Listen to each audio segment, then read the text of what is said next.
several years ago, I was listening to a radio program, talk radio host back in Massachusetts, and he was going through some various news stories, and he came across one news story that was a little disturbing. In fact, that there's a woman that was at a diner, and she had ordered waffles, and seemed to be rather unsatisfied with her waffles, and so made a loud complaint about them to the waitress. And that waitress, I guess, perhaps had a really lousy day, and so she argued back. They got into this argument. And the woman, who also apparently the waffles were the icing on the cake, if you will, for her day, got so angry about the low quality of the waffles that she picked up her plate and threw the waffles at the waitress. The waitress, not to be outdone, pulled out a gun and shot the woman on the spot. And the radio host made a comment and said, "That'll teach her not to bring a waffle to a gunfight." And of course, a play off of that idea of don't bring a knife to a gunfight. No matter what you bring to a gunfight, it better be a gun.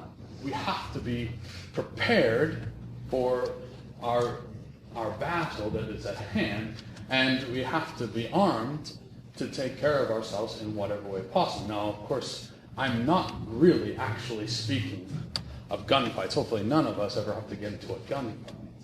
However, I am speaking more towards the spiritual life and the need for us to be armed in our battle for our souls, the battle that wages around us every single day, the battle which we cannot avoid. No matter how hard we try, no matter how far we flee, we have to wage that battle for our souls. There's no escape whatsoever. And we need to be armed for that battle, and adequately armed for that battle. And our arms are not guns or knives or swords or whatever, but our arms are rather the Holy Rosary of the Blessed Virgin Mary. Today is the 13th of July, and it is the third apparition day of Our Lady of Fatima, who asked us to pray this rosary.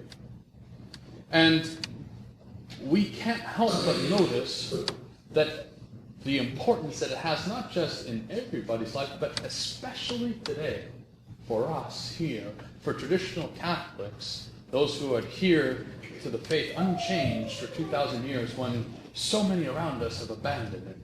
Because that rosary is that common bond that we have. You want to talk to someone who just recently came over from the Novus Ordo Church and found their way here, you'll find that almost unanimously they all started off by praying the rosary. You want to see an area that someone is falling short when they start to begin to struggle.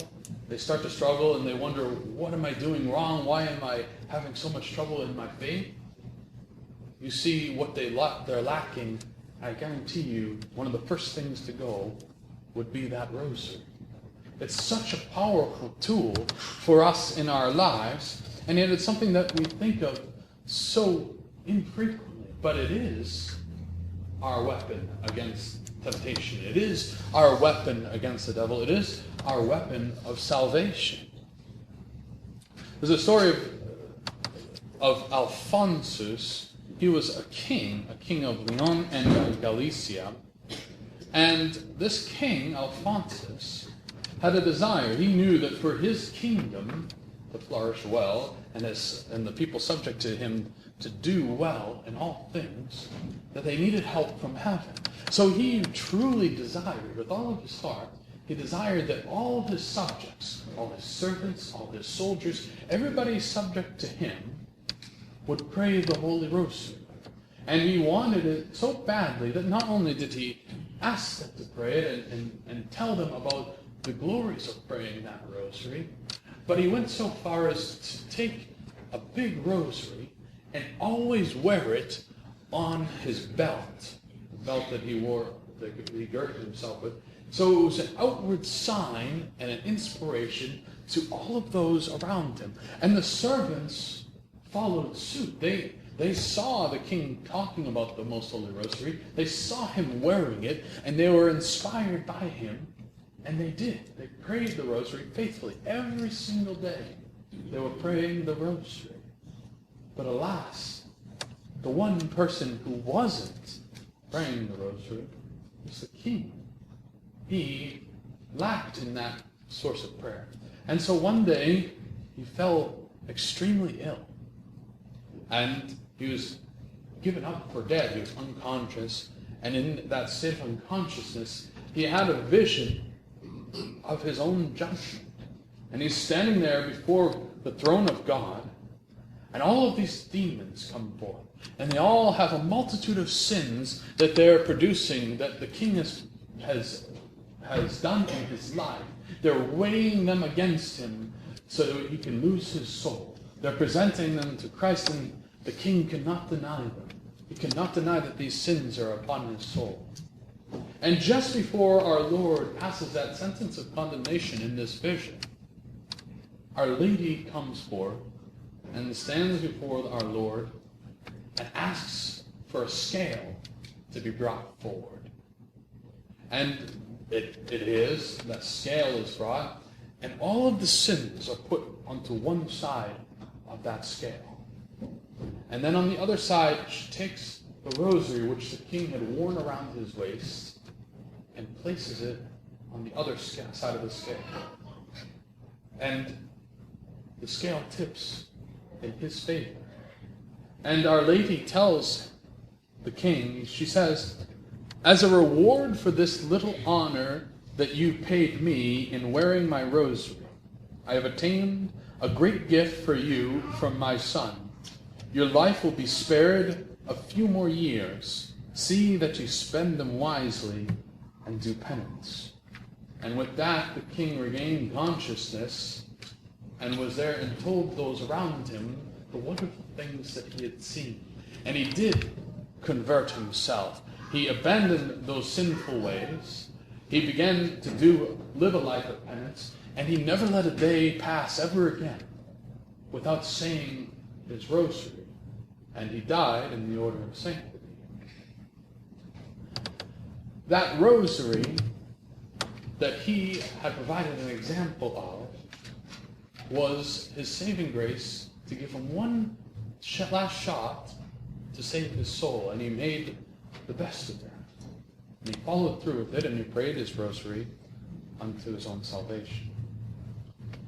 And for us in that spiritual battle, if our rosary is our sword, if you will, if it's our armament, then our shield is none other than that of the brown scapular.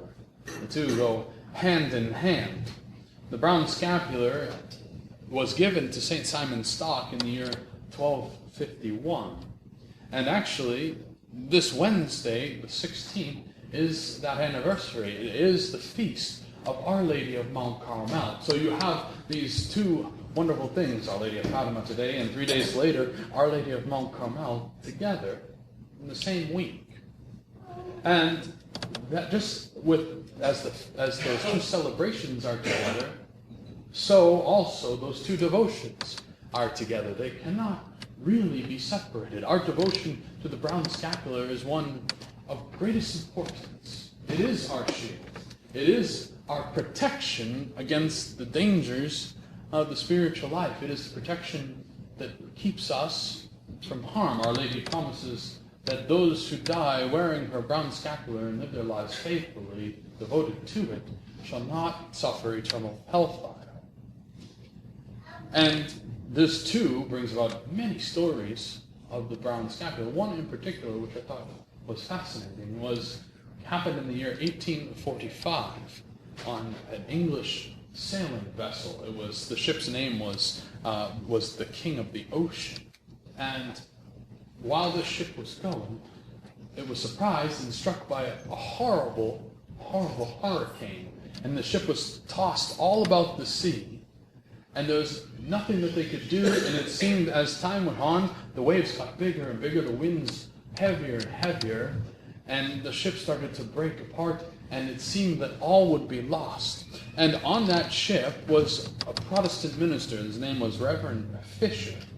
And he, as one last-ditch effort, took himself and his children and his wife up aboard the deck of the ship. And they knelt down there and they started beseeching our Lord with their prayers that they may be saved. But as they prayed harder and harder, so too the winds blew harder and harder. And finally, there was one of the crew member, a young boy, if you will, of a teenage age. And he was an Irishman, and he was a Catholic. And seeing that these Protestant ministers was not working, he calmly walks out upon the deck, and he stands there in silence. And he takes off his brown scapular, holds it up, makes the sign of the cross over the sea, and then tosses it into the waves. And instantly, all grows calm. All the winds stop. All the waves go away. The sea is calm except for one last wave which washes up over the decks and brings the brown scapular back and lays it at the feet of that Irish boy. And the Protestant minister Reverend Fisher, seeing this miracle, and his family seeing it too, all wonder, what did you do? Well, they asked the young man, well, what did you do that stopped the sea, that performed so great a miracle in that way? What was it that you threw into the ocean? And he said, it was my brown scapular. Our Lady promises that this will protect us from all danger. And so I trusted in her, and I beseeched her by the power of the brown scapular to protect us from the danger that was at hand. And of course, she delivered it. And hearing this, Reverend Fisher, his wife, his kids, all of them were converted to the faith. And so that shield of the brown scapular not only protected them from the physical dangers of the storm, but most importantly, protected the Protestant minister and his family from the spiritual dangers of belonging to that false religion, and brought him into the Catholic faith.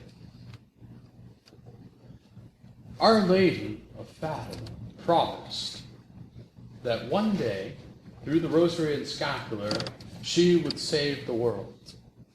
These are two of the most important devotions for salvation. That they are the vessels that lead us to God through Our Lady. They are the things that will help us to gain our Lord's favor because of Mary's promises. And it's up to us to decide for ourselves that we want to be on the side of Our Lady. It's up to us to usher in those promises of saving the world from Our Lady. We have to be that gateway for that by our devotion to the scapular, by our recitation of the Holy Rosary. And it's up to us to influence others around us to be devoted to them as well. We do this first and foremost by our simple prayers, by our praying the Rosary for the salvation of souls, by our offering up little sacrifices in our lives for souls, being that good missionary in prayer. And we also do so by our example, by leading that good and Catholic life that is required for the promises of the Holy Rosary and the Scapular, by leading that good and Catholic life that is the example to those around us, and by providing that good example of prayer life whenever we have the opportunity to. Like today, we have the opportunity to provide that glowing example of praying the Rosary today by our procession around the neighborhood, that all around here may see the prayers of the Catholic faith that they don't see anywhere else around them, that all may benefit from our humble little prayers, and that peace may be given to this neighborhood, and protection may be given to our city and to our church. To use these holy implements is to fight the good fight. They cannot be separated. You cannot go into battle without your arms. You cannot go into battle without your shield and expect to make it through unscathed. But if we gird ourselves well and we trust in these great tools given to us by heaven, then we will wage that battle well. We will come out on the winning side. And we will save our souls. May God bless you in the name of the Father, and the Son, and the Holy Ghost. Amen.